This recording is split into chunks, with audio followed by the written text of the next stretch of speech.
Live from Fargo and serving you on TV, online, and on the go. This is Valley News Live at 5:30.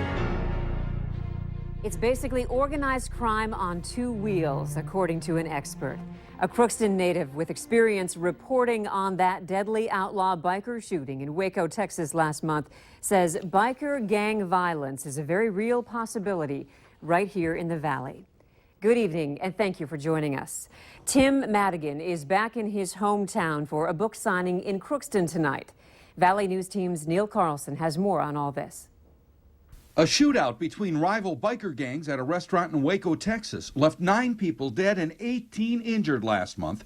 Crookston native and longtime Texas newspaper reporter Tim Madigan got a national scoop on that story for the Washington Post after landing an interview with one of the bikers involved in that shootout. Could violent biker gangs, like in Waco, ever get a foothold here in the Valley? Well, one of the things I learned was that outlaw biker gangs are in every state in the Union. And so I think the answer to your question, unfortunately, is yes. Madigan says one of the major business enterprises of outlaw biker gangs is trafficking drugs. And you can find drug activity just about everywhere. Basically, they're organized crime on two wheels. Yeah. They're into drugs and gun running and God knows what else. And you can have that anywhere, Fargo or Grand Forks? Well, yeah, I mean, and if there are drugs or gun running, you're probably going to find, you know, one of these major outlaw biker gangs. Madigan says the biker he interviewed for his Waco story said he was going to have to come out of hiding because there's really no place to hide. They've infiltrated police departments and basically says there's no place to hide. So I think one of the surprising aspects of the story in Waco was that it's not just about Texas or it's not just about Waco, it's about California and it's essentially every state in the country. In Crookston, Neil Carlson, Valley News Live. Law enforcement recently announced a gang task force that, in part, is keeping surveillance on the clubhouse for the North Dakota chapter of Sons of Silence Motorcycle Club and the possibility of their rival, Hell's Angels, moving into the Fargo-Moorhead area. Tonight at 6 o'clock, you can meet Tim Madigan at a book signing at the Crookston Library. He's also the author of a new novel called Every Common Sight. It's the story of a World War II veteran dealing with post-traumatic stress. We have new information tonight on what police believe is a murder-suicide. The woman who was killed was well known in our community and has 2 children. Police say Sharon Connell Rick and Lance Rick, both 44 years old, were married but separated, and Lance had flown to Fargo from Washington State on Saturday to meet with Sharon. Sharon worked for TMI Hospitality, and Lance had also once worked there. Today, TMI said in a statement, Sharon was an impressive talent and outstanding steward of the TMI family. We are deeply saddened by this tragic loss, and our thoughts and prayers are with her family. The 2 were discovered dead on the lower level of their home just after midnight on Sunday when officers were conducting a welfare check at the request of a friend. Police say Sharon was shot in the body and head while Lance was shot in the head with the gun lying next to him. A handgun case was also found in one of the vehicles on the property. The bodies have been sent to Grand Forks for autopsies. Also new to report, Valley News Live has learned the names of the 2 people killed in a crash in Richland County. The North Dakota Highway Patrol has identified Dustin Kraus and Ryan Gingsbach. Both men died in a rollover on Sunday. One of the men was ejected during the crash and found about a half-mile from the vehicle.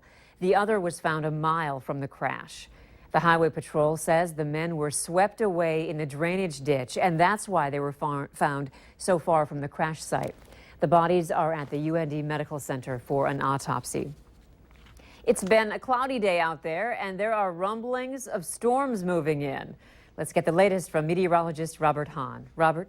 Yeah, parts of the area still seeing some cloud cover. Parts of the area have seen lots of sunshine, including now in the Fargo-Moorhead area, where it's allowed us to warm up into the lower 70s, 72 degrees at this hour. Off to the west, some upper 70s, where we're seeing more sunshine. 79 in Jamestown, 77 Devils Lake and Oaks. Off to the east, where we've got more cloud cover. That's kept temperatures down just a bit into the upper 60s in Roseau, Detroit Lakes, Bemidji, and in Wadena. Just a few clouds out there, and we'll continue to see some variably cloudy skies as we head through the evening. Underneath those clouds, we do have a few showers making their way in our far western counties. Also a few showers and storms up in Canada. Those may clip our far northern valley as we head through the evening hours. Overnight tonight, a chance for some showers and storms, particularly in the northern valley. Better chance for storms tomorrow. And here's a look at the slight risk for severe weather tomorrow. That in the yellow, in the dark green, that a marginal risk for severe weather. So the best chances look to be along and west of the Red River Valley as we head through tomorrow afternoon and tomorrow evening. But here in the Fargo-Moorhead area as we head through the rest of the evening,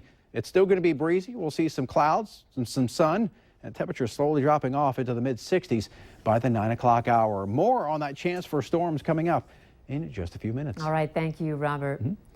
A Fargo man is in jail after a high-speed chase and foot pursuit in West Fargo this morning. Police say they tried to stop Stephen Collins for an equipment violation, but he took off at speeds that reached 80 miles per hour through part of town.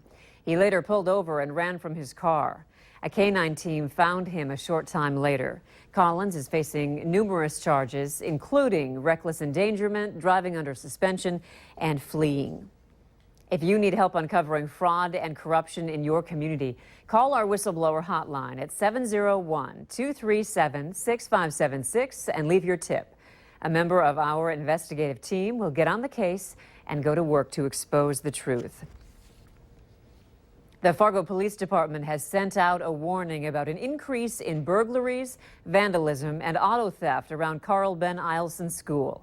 According to police, several of the burglaries and auto thefts in the area involved unlocked doors. The Fargo Police Department wants to remind the public to lock their doors to help keep crime low. There will also be extra police patrols in that area this week. Some people in Hawley are upset with City Hall and the way it's choosing a new police chief, and they have taken their voice online. A petition has been started to name Scott Steer as the Hawley police chief. He's serving as interim chief following the departure of Chief Jimmy Macon. Currently, there are over 200 signatures. The goal is to reach 1,000. A post on the page reads, "Dear City Council of Hawley, the citizens really want you to let us be a part of this choice. We want Scott Steer for police chief. He has earned it." If you would like to sign the petition, we have the link at valleynewslive.com. Just click on the hot button. A Facebook page has also been started called Concerned Citizens for Hawley. Registration for Minnesota's new medical marijuana program begins today, but some qualifying patients hoping to get access to the drug are facing another hurdle: their doctors. The president-elect of the Minnesota Medical Association says many doctors are afraid of the unknowns of the drug and afraid of violating federal laws, so they're refusing to sign necessary papers. Patients can register with the Minnesota Department of Health starting today, but the drug isn't legally available to patients until July 1st. Flashing lights and road closure signs prevented some drivers from traveling down Elm Street in Fargo today. The recent rainfall has caused a bit of flooding in the valley. The Red River has flooded over parts of Elm Street between 14th and 15th Avenues.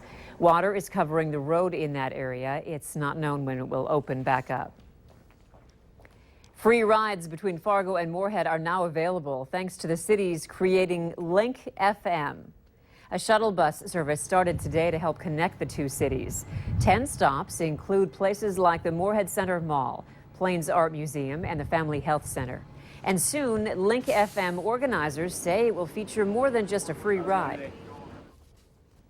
Our bus is having a sound system put in it right now, and so later this week we'll have the bus on here that has the music playing, and we're hoping to have local artists featured on that bus, and there may be some that even want to play on the bus live. The shuttle runs Monday through Friday from 7 in the morning until 7 at night, and Saturdays from 10 to 5. Even if our weather hasn't consistently felt much like it, this is a sure sign of summer. Public pools in the valley are opening for the season.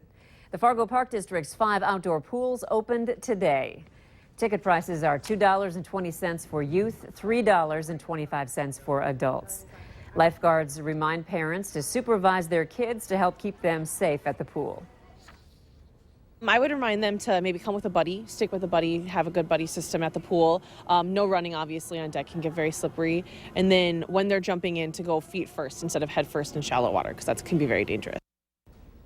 Moorhead pools open on Wednesday, and for ticket prices, head to valleynewslive.com and look for this story. Grand Forks pools are set to open at the end of this week.